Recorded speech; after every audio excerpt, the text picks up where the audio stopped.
साथियों, अगर आपने 90 दिनों का एक लक्ष्य निर्धारित किया है और डेडिकेटेड रूप से आप अभी से मेहनत कर रहे हैं, प्रिपरेशन कर रहे हैं, तो यकीन मानिए साथियों, ये जो 2025 का नव वर्ष होगा, ये आपके शिक्षक बनने का वर्ष होगा। नमस्कार साथियों, मैं हूं नीलेश और स्वागत है आप सभी का Nilesh Shukla TGT YouTube platform पर। साथियों, आज हम बात करेंगे बीपीएससी टीआरई 4.0 की प्रिपरेशन से रिलेटेड। अगर आपने तैयारी शुरू कर दी है साथियों आज से ही, तो आप यकीन मानिए आपको सफल होने से कोई नहीं रोक पाएगा। 2025 आपके जो है सपनों का वर्ष होगा, आपके सफल होने का वर्ष होगा, आपके शिक्षक बनने का वर्ष होगा। साथियों, अगर आप चैनल पे पहली बार आए हैं तो चैनल को सब्सक्राइब जरूर कर लीजिए। साथ ही आप हमारे टेलीग्राम ग्रुप से जुड़ सकते हैं, जिसका लिंक आपको डिस्क्रिप्शन बॉक्स में मिल जाएगा। वहां पर आपको बीपीएससी टीआरई 1, टीआरई 2, टीआरई 3 सभी के क्वेश्चन पेपर उनके फाइनल आंसर की के साथ में आपको मिल जाएंगे, तो आप वहां से डाउनलोड करके प्रैक्टिस कर सकते हैं साथियों, क्योंकि पीवाईक्यूज आपके एग्जाम में बहुत ही इंपॉर्टेंट हैं। साथियों, अब हम बात करते हैं कि अगर आपने 90 दिन का एक लक्ष्य निर्धारित किया है, और हम ये 90 दिन की चर्चा क्यों कर रहे हैं, क्योंकि देखिए हम ये मान के चल रहे हैं कि आपका नोटिफिकेशन या तो जनवरी लास्ट में या तो फरवरी में आ जाएगा, और आपका जो एग्जाम है वो या तो मार्च लास्ट में होगा या फिर अप्रैल के स्टार्टिंग में। तो अगर आप अभी से देखते हैं तो एटलीस्ट आपको जो है 90 दिन का समय कम से कम मिल रहा है। मतलब 90 दिन के इधर तो आपका एग्जाम नहीं होने जा रहा है, तो मतलब अगर आप 90 दिन का एक डेडिकेटेड रूप से टारगेट सेट करते हैं और आप रोज अगर 6 घंटे की पढ़ाई करते हैं, तो यकीन मानिए साथियों, आपको सफल होने से कोई नहीं रोक पाएगा। इवन आप ही को सफल होना है। और हम सभी पे साथियों चर्चा करेंगे कि किस तरीके से आप आपको अपने विषय को जो है पढ़ना है, किस तरीके से आप जीएस का अध्ययन कर सकते हैं, ताकि देखो हमें दोनों में ही एक जो है एवरेज स्कोर करना है। ऐसा नहीं है कि आप जीएस को छोड़ सकते हैं या फिर सब्जेक्ट को छोड़ सकते हैं। सब्जेक्ट को तो छोड़ा ही नहीं जा सकता, क्योंकि सब्जेक्ट 80 मार्क्स का है और जीएस में भी आपको एक एवरेज स्कोर करना ही करना है। तो साथियों, अगर आप 90 डेज का टारगेट सेट किए हैं और आप रोज जो है 6 घंटे की स्टडी करते हैं, अगर आप इससे ज्यादा कर रहे हैं तब तो बहुत अच्छी बात है, लेकिन मिनिमम अगर आप 6 घंटे समय निकाल पा रहे हैं तो भी आप सफल हो जाएंगे।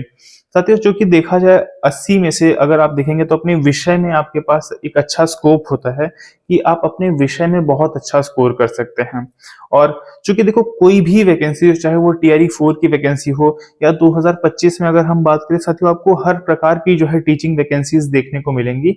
2025 एक तरीके से आप मान सकते हैं कि ये शिक्षक भर्तियों का वर्ष होगा, क्योंकि स्टार्टिंग में आपको ईएमआरएस की वैकेंसी देखने को मिलेगी, नवोदय विद्यालय की वैकेंसी देखने को मिलेगी, केवी की वैकेंसीज आपको देखने को मिल सकती हैं।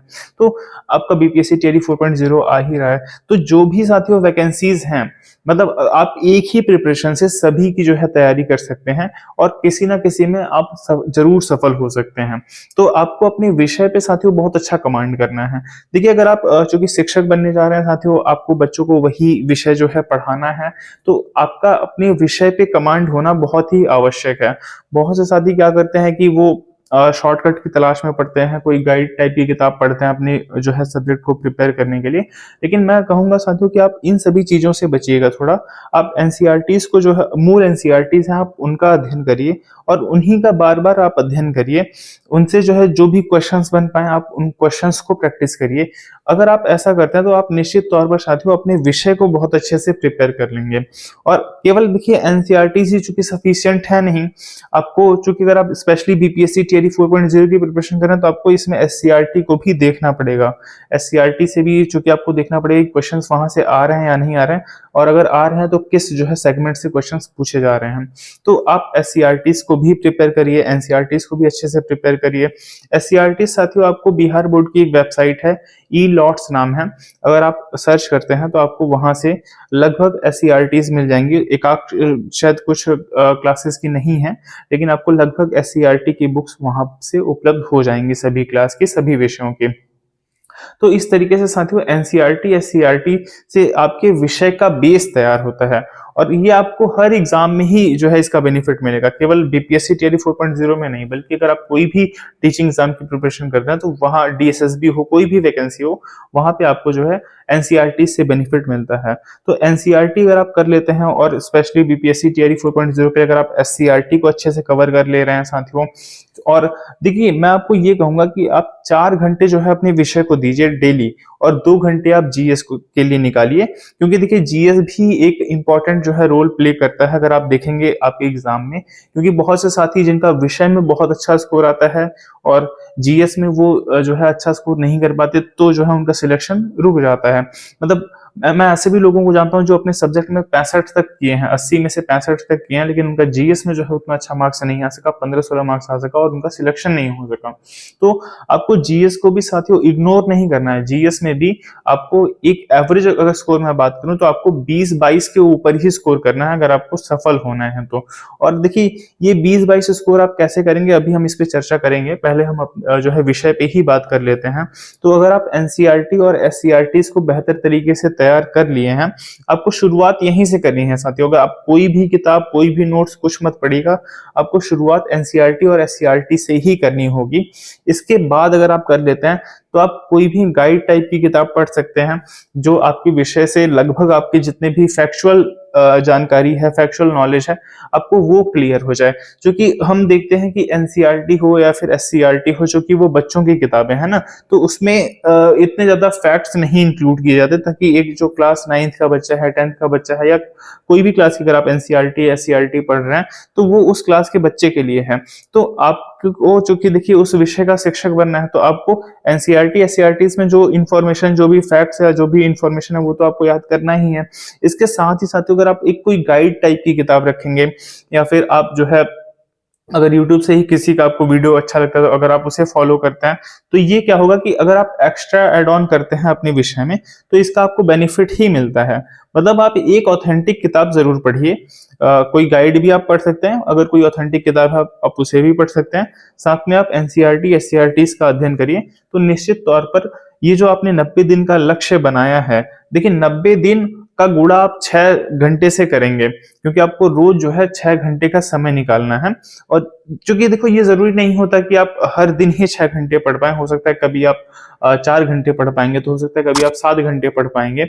तो ये देखिए डिसाइड नहीं होता है ना। तो आप एक मतलब कोई प्रयास ये करिए कि आपको ज्यादा से ज्यादा समय अपने विषय को देना है, और 1 से 1.5 घंटा या 2 घंटे का मैक्सिमम टाइम आपको जीएस को देना है।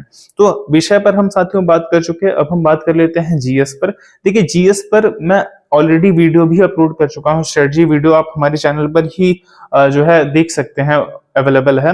उसमें मैंने जो भी इंपॉर्टेंट एनसीईआरटीज हैं वो आपको बताई भी हैं, और इवन मैंने वो चैनल पर जो है अपने टेलीग्राम ग्रुप में आपको हमारे मिल भी जाएगा। तो आप डिस्क्रिप्शन बॉक्स में लिंक है, टेलीग्राम ग्रुप को जरूर ज्वाइन कर लीजिएगा।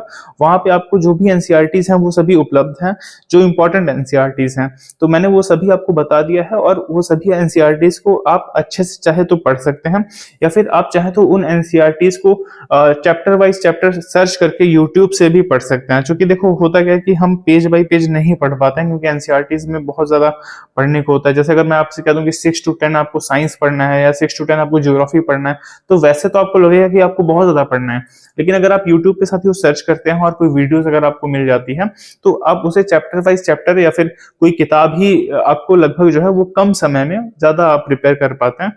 तो ये साथियों आपको बेनिफिट मिल जाता है। तो इस तरीके से साथियों अगर आप डेडिकेटेड रूप से समय निकालते हैं, एक समय सारणी बनाते हैं, टाइम टेबल अगर आप बनाते हैं कि आप जो है सुबह सब्जेक्ट पढ़ेंगे, शाम को जीएस पढ़ेंगे, या फिर जो है सुबह में आप जो है जीएस पढ़ेंगे और शाम को जो है सब्जेक्ट पढ़ेंगे, या फिर जो है आप इसे चेंज कर सकते हैं। लेकिन मैं आपको ये कहूंगा साथियों कि आप शाम को वही विषय पढ़ें जो आपका इंटरेस्ट का विषय हो। सपोज आपका सब्जेक्ट आपको पढ़ने में बहुत अच्छा लगता है, तो आप शाम को जो है अपना सब्जेक्ट पढ़िएगा। इससे क्या होगा कि आपको जैसे नींद भी नहीं आएगी, क्योंकि आपका अपने विषय में क्या है, इंटरेस्ट है। तो इस वजह से आपको जो है एक रुचि बनी रहेगी और आप जो है ज्यादा देर तक स्टडी कर पाएंगे। जैसे साथियों टियर 2 के दौरान जब मैं प्रिपरेशन करता था, तो स्पेशली रात वगैरह में मैं क्वेश्चंस प्रैक्टिस करता था। मतलब कोई भी किताब उठा लेता था और वहां से जो है क्वेश्चंस जो है लगाना शुरू कर देता था, क्योंकि देखो क्वेश्चन अगर आपने पढ़ा है टॉपिक, तो आपको क्वेश्चन प्रैक्टिस करने में बहुत अच्छा लगता है। अगर कोई क्वेश्चन छूट भी गया, कोई क्वेश्चन आपको नहीं आ रहा है, तो आप उसे क्या करते हैं कि दोबारा देखते हैं, उसका एक्सप्लेनेशन देखते हैं कि इसका क्या आंसर हो सकता है। तो एक इंटरेस्ट बना रहता है। तो आप चाहे तो अपना सब्जेक्ट, या आपका जीएस में इंटरेस्ट है तो आप जीएस को शाम को पढ़िए और दिन में आप अपना सब्जेक्ट पढ़िए। साथियों अगर आप किसी भी अन्य एग्जाम की भी प्रिपरेशन कर रहे होंगे, तो भी आप 5 घंटा 6 घंटा समय निकाल सकते हैं। 4 घंटा 5 घंटा भी अगर आप पढ़ रहे हैं अभी से, अगर आप डेडिकेटेड रूप से स्टडी कर रहे हैं, तो निश्चित तौर पर साथियों आपको सफल होने से कोई नहीं रोक पाएगा। देखिए इस वीडियो को मेरा बनाने का यही उद्देश्य था कि ताकि आप जो है अपने विषय पे कमांड करिए, क्योंकि देखिए आपका विषय ही अंततः आपको जो है सिलेक्शन दिलाएगा। क्योंकि आप उस विषय के शिक्षक बनने जा रहे हैं साथियों, तो आपका अपने विषय पे कमांड होना अति आवश्यक है। और चूंकि आपका अपने विषय पे कमांड होगा, तो ये अन्य टीचिंग वैकेंसीज जो भी आपको 2025 में देखने को मिलेंगी, वहां पर भी ये आपके लिए बेनिफिशियल होगा। तो इस तरीके से साथियों आप अपने विषय पे कमांड करते हुए जीएस पे अगर आप 1-1.5 घंटा 2 घंटा समय निकाल रहे हैं, क्योंकि जीएस में भी देखा जाए तो कई टॉपिक्स हैं, मतलब करंट अफेयर्स है, साइंस है, मैथ है, हिस्ट्री है, जिसमें मॉडर्न हिस्ट्री आती है, ज्योग्राफी है, तो 5 सेगमेंट है। तो 5 सेगमेंट आप रोज तो नहीं पढ़ पाएंगे, लेकिन आपका जो भी देखिए इंटरेस्ट का टॉपिक है, आप उसे पहले पढ़ लीजिए, और कुछ जो टॉपिक्स आपके रह जाते हैं आप उनका लास्ट में प्रैक्टिस करिए।